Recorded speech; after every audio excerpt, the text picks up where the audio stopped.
Dengar gak broku, Rafale India yang dijatuhkan J-10 Pakistan, gak mau kan Rafale kita bernasib sama seperti dia. Maka kita butuh yang namanya mata langit. Punya jet tempur canggih tanpa AWACS itu ibarat lo punya petarung MMA kelas dunia tapi matanya dicolok guys. Nggak bisa lihat apa-apa bos. Cuma bakal jadi sasaran empuk rudal lawan yang datang dari balik kegelapan. Lalu kenapa kita butuh radar terbang?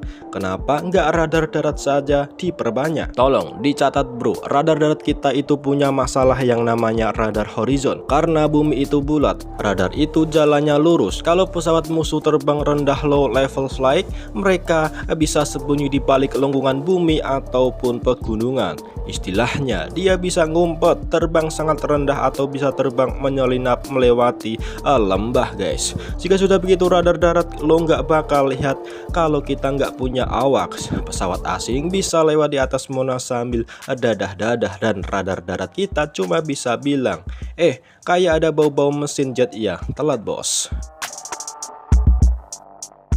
AWACS bisa terbang di ketinggian 30.000 kaki. Dari atas sana nggak ada yang lagi istilah ngumpet. Semua kelihatan sampai jarak 400 hingga 600 km. Nah, ini jeroan teknisnya yang bikin musuh gemetaran. Ialah link 16 dan grup WhatsApp pengintai. AWACS itu bukan cuma radar, tapi command and control. Dia punya sistem komunikasi digital bernama Link 16 yang bisa ngirim data ke jet tempur secara real time.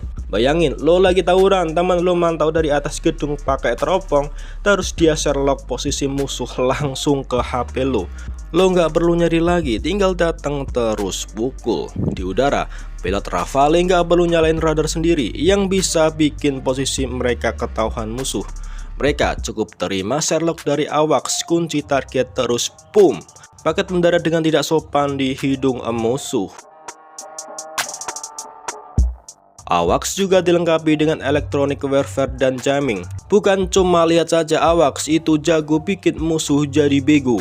AWACS punya fitur bernama ESM, Electronic Support Measures. Dia bisa dengerin frekuensi radio musuh, ngelacak dari mana sinyal itu berasal, dan kalau perlu, dia bisa melakukan jamming alias pengacauan sinyal.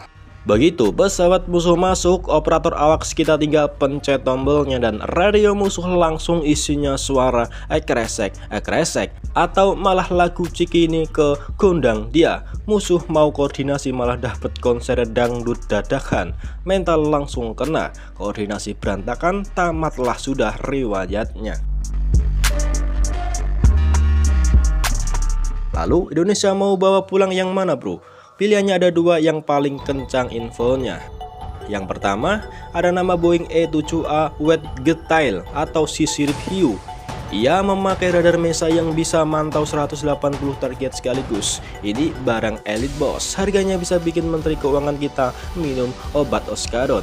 Tapi kualitasnya ibarat beli mobil Eropa, fiturnya pun lengkap, gengsinya tinggi tapi pajaknya iya gitu deh. Yang kedua ada Saab Global EY, si papan setrika. Radarnya yang jago banget deteksi pesawat setil yang katanya nggak kelihatan.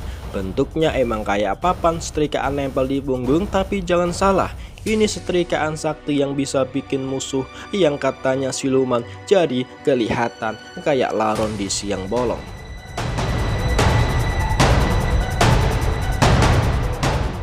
Kesimpulannya apa Bang Messi? Kita butuh minimal 4 hingga 6 unit AWACS buat jagain langit Indonesia yang luasnya minta ampun ini. Nggak lucu kan? Kita punya banyak pedang seperti Rafale tapi nggak punya mata. Bisa-bisa kita cuma nebas anginnya doang. Jadi, kalian tim Boeing yang gagah atau tim Saab yang canggih, atau kalian punya ide gila modifikasi pesawat kargo jadi AWACS CN230 misalnya, tulis di kolom komentar yang paling ngaco gue kasih doa restu. Jangan lupa like, subscribe, dan nyalain loncengnya biar lu nggak ketinggalan info alutsista yang bikin adrenalin naik. Salam Dirgantara, salam baku hantam.